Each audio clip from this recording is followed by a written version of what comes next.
بسم اللہ الرحمن الرحیم۔ السلام علیکم۔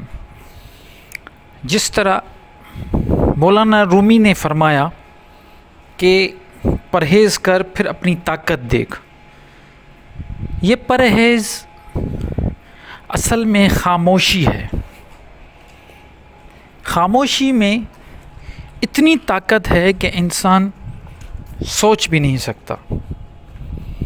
یہی وجہ ہے کہ صوفیزم میں چاہے وہ کسی بھی مذہب سے تعلق رکھتا ہو، خاموشی کا ایک الگ ہی مقام ہے۔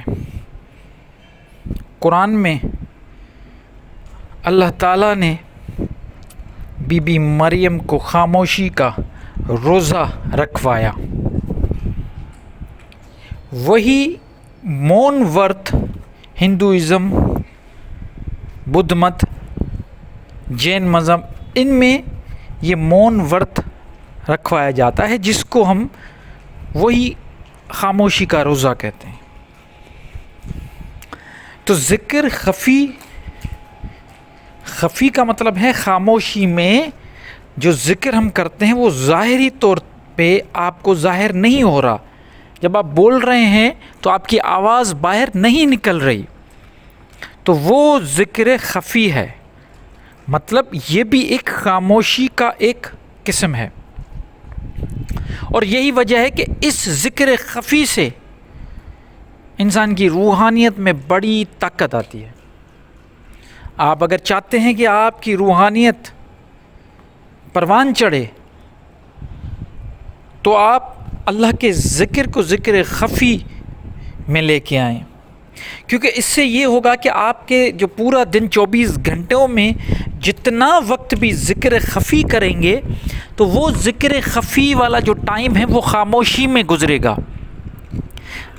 اور وہ جو خاموشی ہوگی، وہ جو مون ورت ہوگا، وہ جو خاموشی کا روزہ ہوگا، وہ آپ کو آپ کی روحانیت کو اسٹرانگ کرنے میں بہت بہت مددگار ثابت ہوگا۔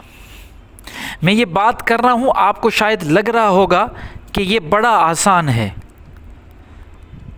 لیکن یقین مانیں یہ جو میں کہہ رہا ہوں، یہ کہنا جتنا آسان ہے یہ کرنا اتنا ہی مشکل۔ ذرا 10 منٹ کے لیے چپ ہو کے بیٹھیں تو صحیح، سب پتہ چل جائے گا کہ کتنا آسان ہے چپ رہنا، کیونکہ انسان جب چپ ہوتا ہے تو وہ باہر کی دنیا سے ڈسکنیکٹ ہو جاتا ہے، اور وہ پھر اپنے اندر کی دنیا سے کنیکٹ ہو جاتا ہے۔ جیسے ہی انسان اپنے اندر کی دنیا سے کنیکٹ ہوتا ہے تو وہ جو اندر کے توڑ پھوڑ ہونا شروع ہوتے ہیں اس کا پتہ چلتا ہے، اور وہی آپ کو روحانیت بڑھانے میں مدد کرتا ہے۔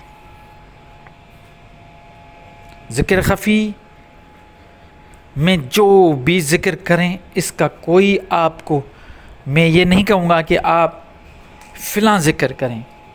اللہ کا نام، ذاتی نام، صفاتی نام، قرآن کی آیات، کوئی بھی چیز آپ کر سکتے ہیں۔ اس میں کوئی ایسا معاملہ نہیں کہ میں یہ کہوں گا کہ فلاں وظیفہ اتنی مرتبہ کرے۔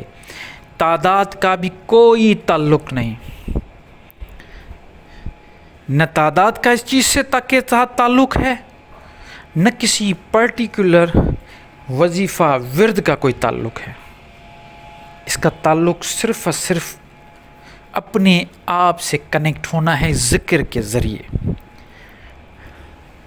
جب آپ اللہ کے ذکر مون میں کریں گے، خاموشی میں کریں گے، تو خود بخود آپ باہر کی دنیا سے ڈسکنیکٹ ہو کے اپنی اندر کی دنیا سے آپ کا کنیکشن جڑ جائے گا، اور وہی دیکھنا ہے، اور وہی آپ کو دیکھنا ہے۔ جب مراقبے میں بیٹھ کے آپ اپنے اندر توڑ پھوڑ جو کچھ ہو رہا ہے دیکھیں گے تو آپ کو پتہ چلے گا کہ آپ کیا ہیں۔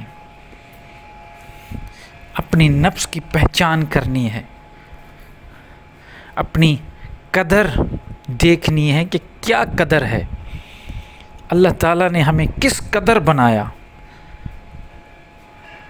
ہم کس مقدار میں چل سکتے ہیں۔ ہمیں یہ تو معلوم ہے کہ ہم آگ میں ہاتھ ڈالیں گے تو ہاتھ جل جائے گا، یہ ہماری قدر ہے، یہ ہمیں پتہ ہے، یہ ہماری تقدیر ہے۔ تو جو آپ کو پتہ ہے وہ باہر کی دنیا سے پتہ چلا، اب اپنی پہچان اندر کی دنیا سے کرو۔ سوچو ذرا، ایک بطخ کا بچہ جب انڈوں سے نکلتا ہے تو وہ تیرنا شروع کرتا ہے،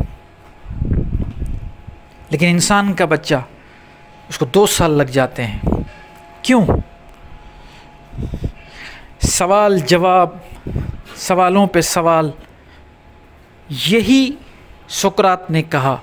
سقراط کو اگر زہر کا پیالہ پلایا گیا تو اسی بات پہ پلایا گیا، اس نے کوئی فلسفہ نہیں سکھایا، اس نے صرف نوجوانوں کو سوچنا سکھایا کہ سوچو، اپنے اندر کا جو بچہ ہے اس کو مرنے نہ دو، کیونکہ چھوٹا بچہ ہمیشہ آبزرویشن میں ہوتا ہے۔ آپ نے تو آبزرویشن ختم ہی کر دی،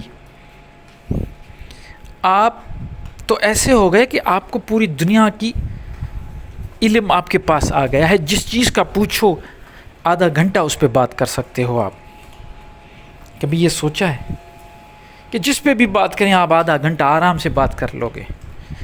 وہ اس لیے کیونکہ آپ نے ہر چیز کو اپنے ہی چشمے سے دیکھ لیا، پرکھ لیا، سمجھ لیا، لیکن ایسا ہے نہیں جیسا سمجھ رہے ہو۔ تو جب ذکر خفی ہم کریں گے تو انشاءاللہ اس میں بہت ساری چیزیں آپ کو واضح ہو جائیں گی اور آپ کی روحانیت میں ایک عجیب قسم کی پرواز مل جائے گا۔